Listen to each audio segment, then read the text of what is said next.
In section 8.4, we begin looking at the idea of logarithms. So this is a new idea for you guys. So now we're talking about the definition of a logarithm with base b. So you notice one of the first things you should notice is that logarithms have bases, just like powers have bases. So you'll notice here that logarithm log sub b is read as logarithm base b of y, right? Logarithm of y with base b. And this would be accurate if and only if b to the x power is equal to y. So let's examine some things that are similar. You'll notice that the base of the logarithm is the same as the base of this exponent. So when you're thinking of how do I evaluate a logarithm, you're really looking at the base of the logarithm and saying, this base to what power will be equal to this number here, this y value here? Because you're seeing over here that y is equal to b to the x power. So the y, the b, and the x of this are the y, the b, and the x of this guy. So logarithms can all be written as powers, and to some extent powers could be written as logarithms.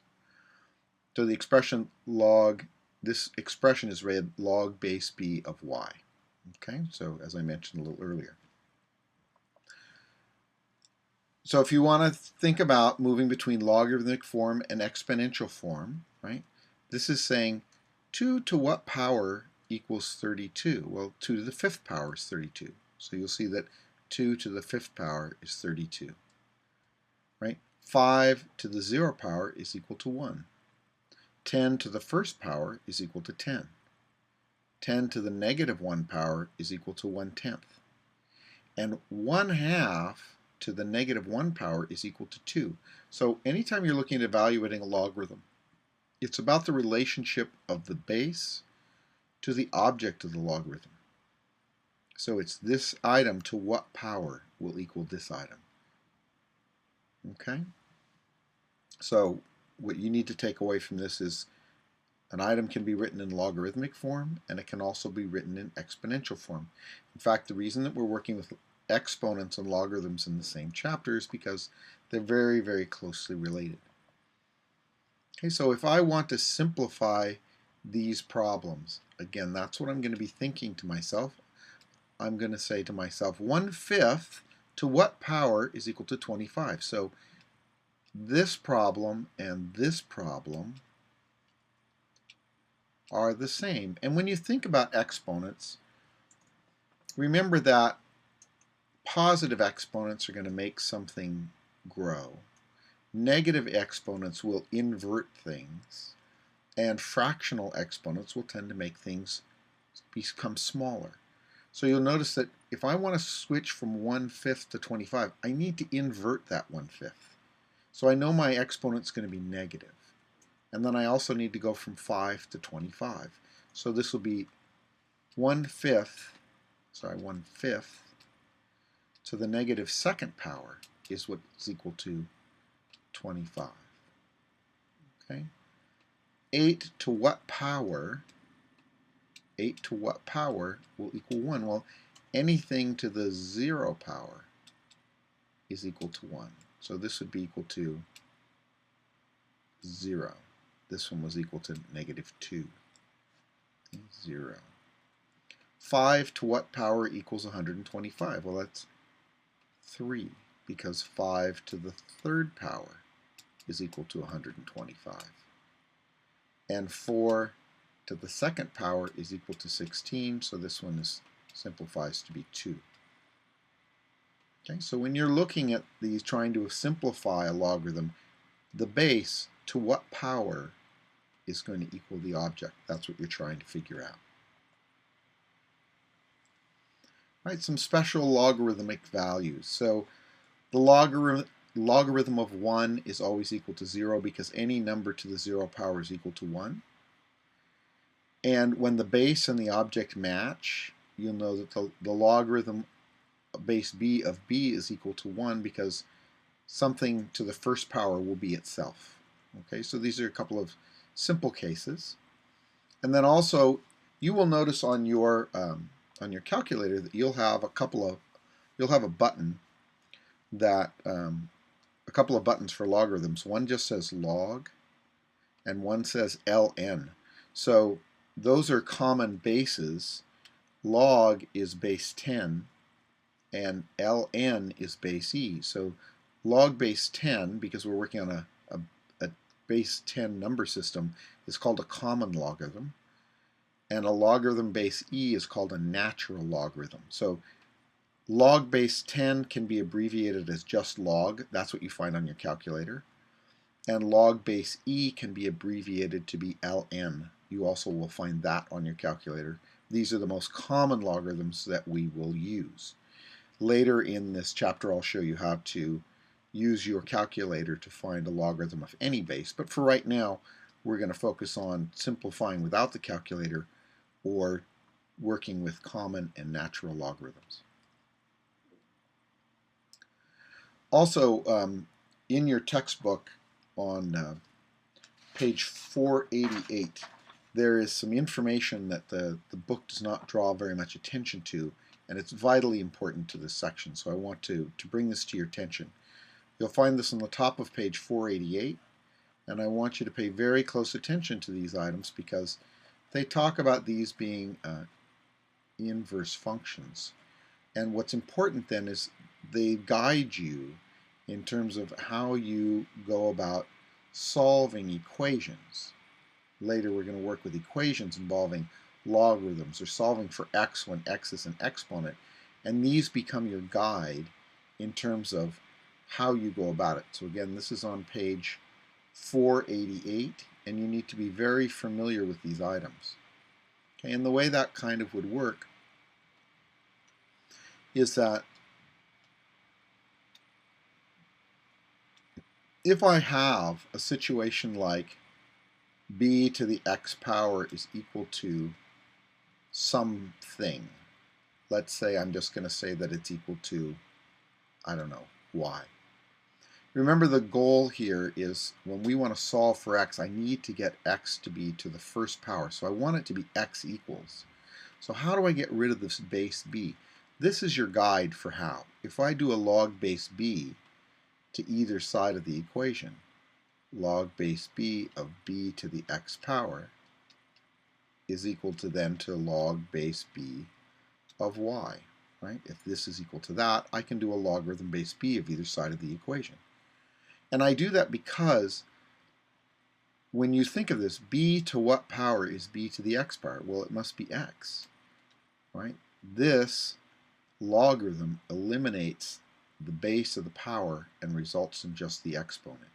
So this will allow me to solve for x when x is an exponent.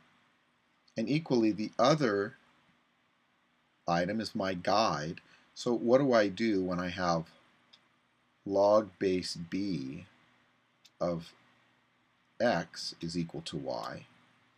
How do I get x out of a logarithm? Well, what this shows me is if I take this side of the equation and make it an exponent on a base that matches the base of the logarithm, b to the log base b of x would be equal to b to the y power, right? If this is equal to that, I can take them and make them exponents on either side on the same base, right? This is called exponentiating an equation. And I do that, again, because this base of the power will be eliminated by the logarithm of the base b and just becomes x, right? So these are guides for you for what do I need to do to solve for x when x is an exponent, and what do I need to do to solve for x when x is in a logarithm. And they're really kind of sort of slipped in into the text without them drawing a lot of attention to it. So what you should get from this is that exponential functions and logarithmic functions undo each other. They undo each other in the same way that division undoes multiplication and subtraction undoes addition. So these are new things that you're going to be working with in terms of trying to solve equations. That's going to come later. But for now in 8.4 we're going to continue to just work with simplifying logarithms. And what I want to do is I want to get the base of my logarithm and the base of my power to be the same. You'll notice that's the relation in both cases here. The base of the logarithm and the base of the power. Base of the logarithm and the base of the power and the base of the logarithm. And that's what's important. So if I have a log base 20, I want to look at this base and see, can I write it in a relation of 20? Well, 8,000 is 20 to the third power. And when I take a power to a power, I multiply the exponent. So this will be 3 times x would be 3x. And the base of the logarithm will wipe out the base of the power, and it'll just simplify to be 3x. Okay, so this is something we're going to use extensively through the rest of the chapter, so don't let this slip by you and not notice this portion on page 488. Okay, when we're talking about finding inverses of functions, we're really talking about rewriting the equation. But we can also do the same things we did before when we were finding inverses. If I switch x and y, x would be equal to log base 1/4 of y. And then I want to solve for y. Then I'll exponentiate either side, and I'll say 1/4 to the x power would be equal to 1/4 to the log base 1/4 of y power.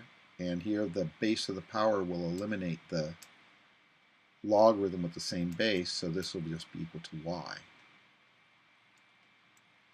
Okay, this is very much by definition what we were doing earlier when we just wrote from logarithmic form and an exponential form. This one here is a little more complicated. Right? So if I go ahead and say that x is equal to log base 7 of 49y. Now I want to simplify this side. This is a base of 7, this is a base of 49. But I could write 49 as 7 squared, so I'll have x is equal to log base 7 of 7 squared to the y power. So x would be equal to log base 7 of 7 to the 2y power. This will eliminate that. And my inverse will just be x is equal to 2y, or if I continue to solve for y, x divided by 2 is equal to y.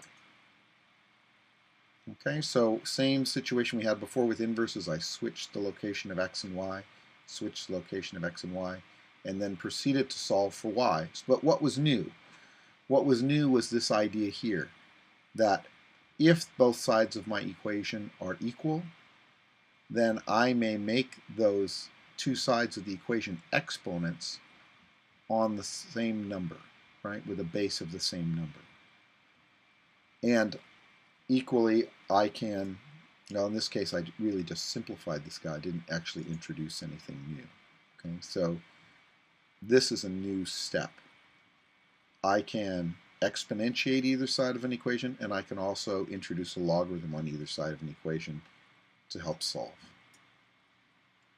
Okay, so when we talk about graphing logarithmic functions, you'll notice it's a very similar function to the one we had with exponential functions. That's not coincidental, right? They are inverses of each other, right? Exponential functions are inverses of logarithmic functions, so what we would expect is that they would mirror around the diagonal line y is equal to x, right? So as you go through, you'll see that they have that relationship. The domain is always x is greater than h, right? And the range is all real numbers. So when we were dealing with exponential functions, we had a domain that was all real numbers and a range that was y was greater than k. So this is, again, expected because they're inverse functions. If I want to go ahead and graph this, I'm going to pick, right, what are the easiest values to plug into a logarithm? Well, they're going to be powers of the base. So I'm going to plug in the inverse of the base. The base is 5, so its inverse is 1/5. I'm going to plug in the number 1 because that's the base to the 0 power, so I'll always use the number 1, and the base itself. So if you think about this in a more universal term, I always use, y, I always use 1 over the base, the number 1, and the base itself from the logarithm. I do that because this simplifies to be -1, this simplifies to be 0, and this simplifies to be 1. Also logical, if you remember, my inputs in exponential functions were -1, 0, and 1, so in its inverse, those are my outputs. So when x was 1/5, I was at -1, about here. When x was 1, I'm at 0. And when x is 5, 2, 3, 4, 5, I'm at 1. So this function will come up along the x-axis, or the y-axis, excuse me, pass through my 3 points and go out. Okay, so I have a domain limit of h. H was 0, so my domain would be that x is greater than 0 because h was 0. Okay, in this case, h again is 0, k in this case is 1. I'm going to graph without h and k, and then I'm going to move my graph by h and k. So I'm going to use the inverse of the base, the number 1, and the base itself. So I get outputs that are -1, 0, and 1. This is what I'm doing the input-output table for, by the way, log base 2 of x without h and k. I'm going to graph it. At 1/2, I was at -1. At 1, I'm at 0. At 2, I'm at 1. And if I graph that, it comes in along here, heads out that direction. And then I would shift it by h and k. Well, k is just up 1. So up 1, up 1, up 1, and here's my graph. Okay, obviously, if I had an h, I also would have shifted it horizontally. Right? This is what it looks like when I have an h value. So in this case, h is equal to -4, k is equal to 0. I'm going to do an input-output table for y is equal to log base 5 of x. I removed h, and I would have removed k if there was one. I use the inverse of the base, the number 1, the base itself. My outputs are -1, 0, and 1. 1/5, -1, 1, 0, 2, 3, 4, 5, 1. And this is the graph without h and k. And now h is -4, so that means I need to shift all these points 4 to the left. 1, 2, 3, 4, 4, and 1, 2, 3, 4. And again, when you think of my domain, x is greater than -4. Now in this problem, it's a little bit different because you'll notice that what's new in this is that the base is now a fraction. So that's going to change how things come out for us a little bit. But we're still going to identify h and k. H is equal to 0. K is equal to -3. I'm going to do an input-output table ignoring h and k. So an input-output table for this. I'm going to choose the inverse of the base. The inverse of 1/4 is 4, the number 1, and the base itself, which is 1/4. My outputs, again, will be -1, 0, and 1.